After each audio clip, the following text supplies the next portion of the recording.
Hi, this is Jim Ray with Road to the Autry Masters, talking to Masters of the American West artist John Budicin. John was born in Rovigno d'Istria, Italy in 1944. He tells me that that is now part of Croatia. And he lived over there until 1955 when his family moved to California, and he currently resides now in San Bernardino, California. Talking about his work, John says, most subjects that I paint are everyday places that with the right light become magical. The intimacy which develops between artist and nature cannot be expressed in any other way. The relationship between artist and nature is like any other relationship. It takes time to nurture.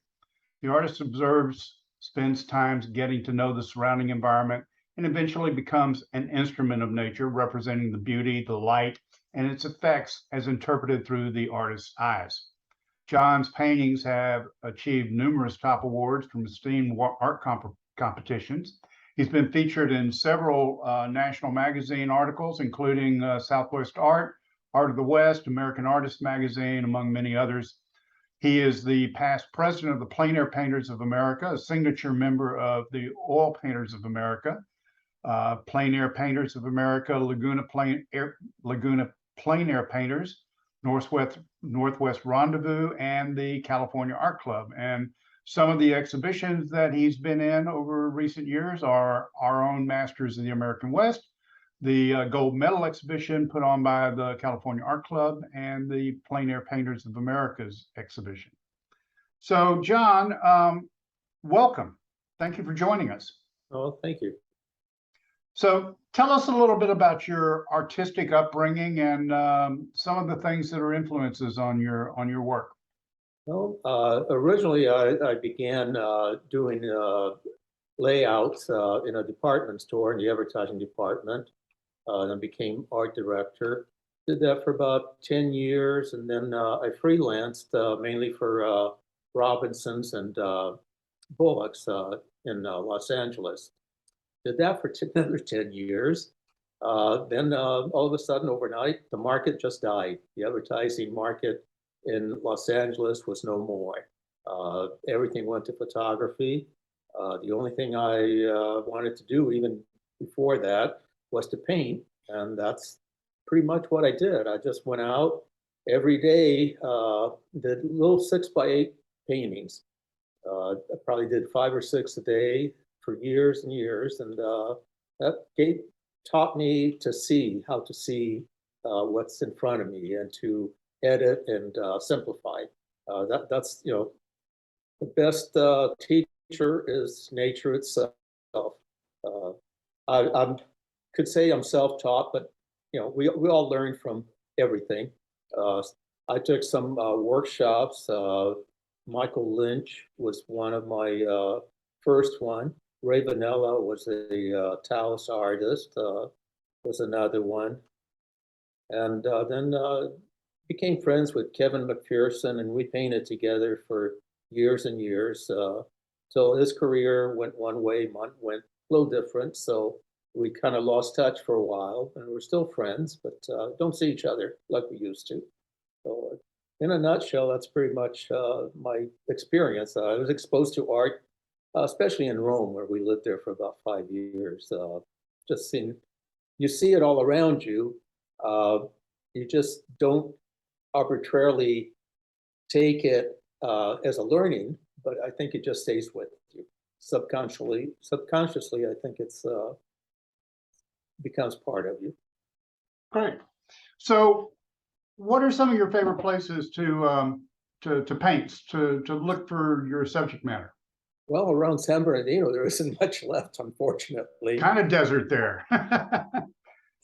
Anyway, desert areas, I mean, I've painted everywhere, pretty much around Yosemite, Montana, back east, Rockport, Gloucester, Maine, pretty much anywhere, Connecticut, you name it. I used to do a lot of workshops, and that kept me busy and traveling a lot. Anymore, I don't do that, but. So what kind of things are you working on right now that are kind of exciting for you?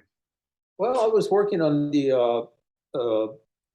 with the Catalina Island Conservancy. Each year they have a show called the Wild Side, and I've been invited to, done that for several years. We do generally about 10 paintings and get to go to the interior, being taken around the interior, which is like old California before it was developed. Yeah. So it's nice to get to places that are not accessible to anyone except for the Conservancy. They're behind gates, locked gates, so we get to see a lot of the island. And that's, I've been working on that for, I guess, probably since March, when I came back from a trip there. So we generally do about 10 paintings and at the show there. Actually, now it's in Newport. Yeah. Do you do any group paint outs? Go out with fellow artists and take on a particular area? Yes, actually, there's one coming up in November. We're going to Utah. I always blank out of the name of the location, but that's with the Plein Air Painters of America. There'll probably be about, I'm guessing 10 or 12 of us, which is a lot of fun. The camaraderie is really nice. Meet your fellow artists, which you don't see all the time. It's like being at the Autry when you see your friends that you haven't seen probably for a year at least. Right. We're all over the country, so that's nice. That's one thing we used to do with the Plein Air Painters of America in Catalina, when we would paint for a week and then have the show at the in the casino. That we all stayed, most of us stayed at the same hotel, and Catalina, you can't go anywhere, so we all met for dinner and went from room to room with a glass of wine and checked out everybody's work. That's all right. That's about our time, John. Thank you so much for joining us, and we look forward to seeing you down the road. Okay, well, thank you, Jim.